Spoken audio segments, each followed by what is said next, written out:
Yes, Tyler. So talk about just like what got you started into like rapping. I know you started back in what year was that? I dropped my first song about 2016. Yeah. Yeah. But I recorded my first song like on CD. I was like 6 years old. Cause my dad, what got me into it, my dad was a DJ.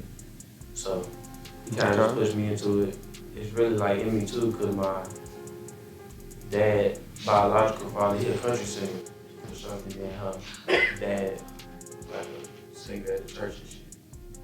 Okay. What church you go to? I ain't go to it. He stayed in Mississippi, so it was far away. Yeah, your ass That's in what there. that was like his job type shit. Like he wouldn't even just go up there on a Sunday. Like he would be there and help out around. How is Mississippi? Very rural. Is that the right word? Yeah. Very rural. No building. A lot of highway. But it's where he stayed. That's true. That's how I got into it. And then it's just, I don't know, it's fun. Like the lifestyle that come with it, really. What type of rapper you is? Like my music give off like party vibes. Party vibe? Okay.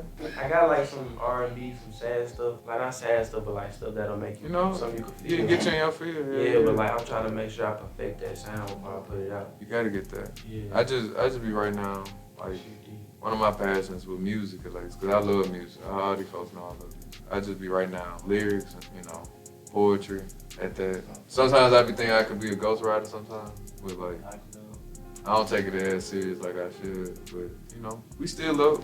I mean, who say you got Best podcast alive, so we gonna get your name out there. You finna be lit. Oh God. Did you just drop? Yeah.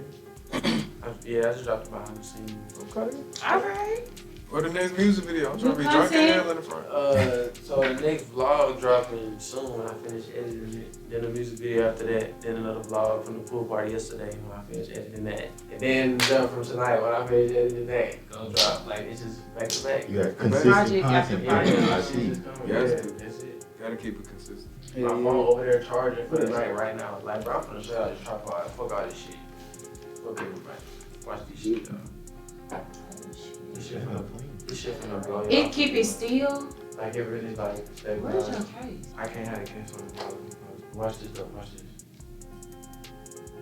Oh yeah. Yeah, it keep it still. Cause my hand be like this. You get to move. You know what I'm saying? Like It's perfect. get focused and shit. Like this so hard. I shoot my videos with this jump. Where do you get the jump from? Best Buy. That's too. I It's a big had to one. get it from Best I Buy. just went to Best Buy to get these beats, and like I went over there to look at like tripods and like the little hovercraft thing you You had. go to one in Germantown? Yeah. Yeah, online.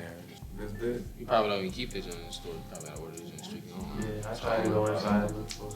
But yeah, so what made you get into DJing? What made me get into DJing? Yeah. Well, to be honest, Shout out my cousin Kaylon, you two right here. oh yeah, And also to her, y'all, I know y'all see Scout. Yeah. Scout. And also my sister right here is Red. Ariel. Okay?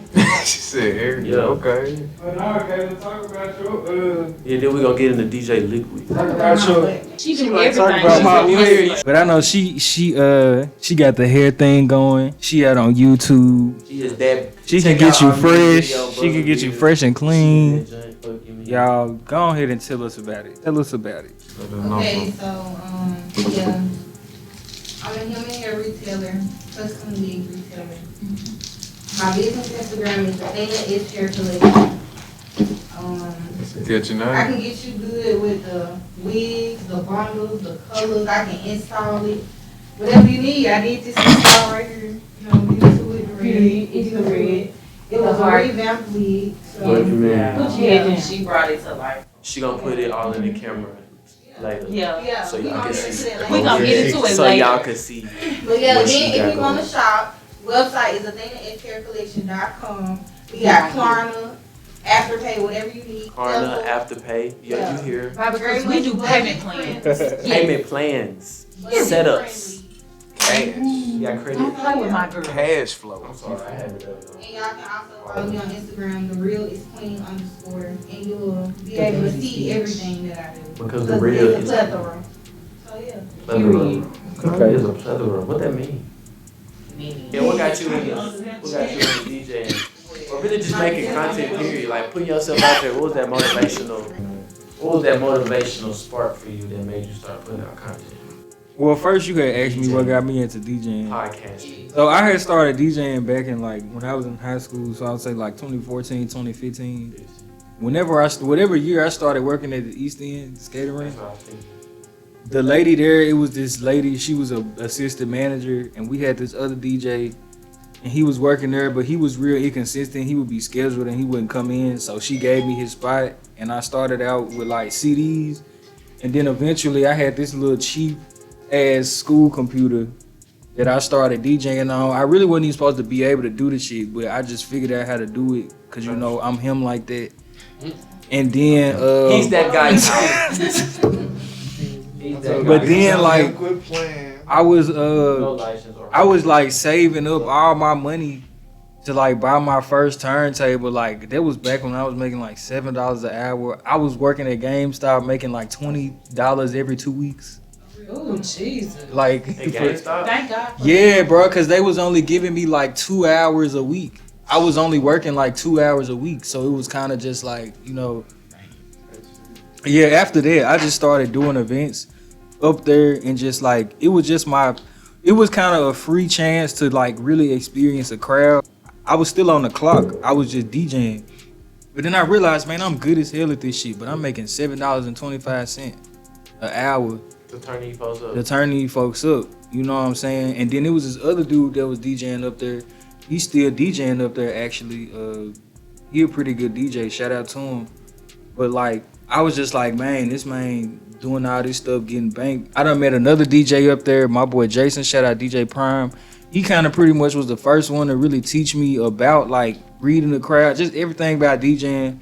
And then, too, after that, I had moved to New York. I was the only DJ at my school. So it was like I was the only one really getting gigs. If there was like something like that available. Usually some folks, since it was a PWI, like predominantly white institution, it wasn't really that many parties that I could get access to because like them folks didn't really care about. They didn't really see the purpose of having a DJ. It was some folks that I could like actually work with, but some folks was just kind of too like condescending and felt like they was on top of that shit.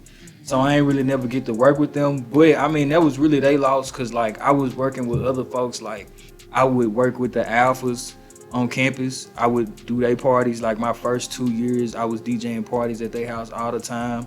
Until like me and my friends just started our own group and just started throwing our own parties. Like so, and then after that, I had started producing for 2 years. How you like that? It's been pretty fun. I mean, I just kind of really did everything backwards with music, like DJing first to kind of see the vibe of what everybody like, and then producing kind of like helps you see what an artist like. So now, like really, if I want to make music myself, because I'm doing everything from the top down, I could just do the shit myself. But like, I ain't really into it like that. But yeah, after that, I'd say like 9 months ago, I really started pushing out content, creating content about like 9 months ago. That was when I really started the podcast. Just because I was just like, bruh, I got all this stuff. I got all this. I was putting all this money into it in other ways, and then I just had other stuff in place. I was just like broke me out into learning a lot of stuff. It really just keep me always on my feet. Like I ain't never really just sitting in one place. And that's kind of the best thing about it, because now like I can do work for other people and get paid in other ways just because I'm learning how to record videos. Now I can record somebody's wedding and charge. Now I can do this. It's like it kind of end up teaching you how to do other stuff. Right. Even when you just focus the trade. Yeah, so I feel like that's one of the reasons I done kind of started doing it. And then it also just help you meet a lot of people too and make connections. You get to learn about what other people doing too. That's kind of really why I started the podcast, because I know Memphis got a lot of stuff going on. But at the same time, like we got a lot of like folks out here, especially young folks, that's like really doing like creative stuff. Like I want to have like all types of artists on the podcast, like music artists, digital artists, drawing artists. I'm not the best. I just got some cool music. Y'all should check me out there. Real shit. I make content. I vlog. Like for real.